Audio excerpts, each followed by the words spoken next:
19వ ward పర్యటన జరిగింది. అయితే ఆ వార్డులో సమస్యలన్నీ కూడా ప్రజలు చెప్పారు. ఇప్పుడున్నటువంటి మున్సిపాలిటీలో ఎక్కడ కూడా డ్రైన్స్ క్లీన్ చేయడం కానీ, ఎక్కడ కూడా పనులు చేయడం కానీ ఏమీ లేదు.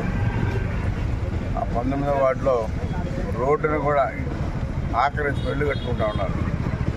దానికి కూడా మున్సిపాలిటీ కమిషనర్ చెప్పినా స్పందించలేదని కూడా చెప్పారు. ఎంత దారుణంగా ఉందంటే,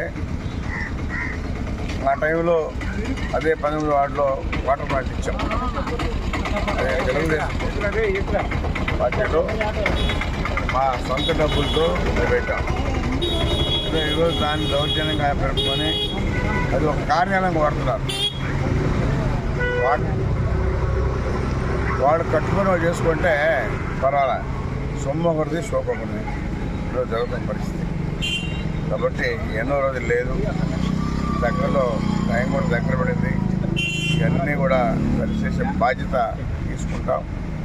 ఎవరైతే తెలుగుదేశం పార్టీ వాళ్ళని ఇబ్బంది పెట్టారో వాళ్ళని కూడా వాళ్ళ మీద కూడా యాక్షన్ తీసుకుంటాం చెప్తే తెలియజేస్తాం.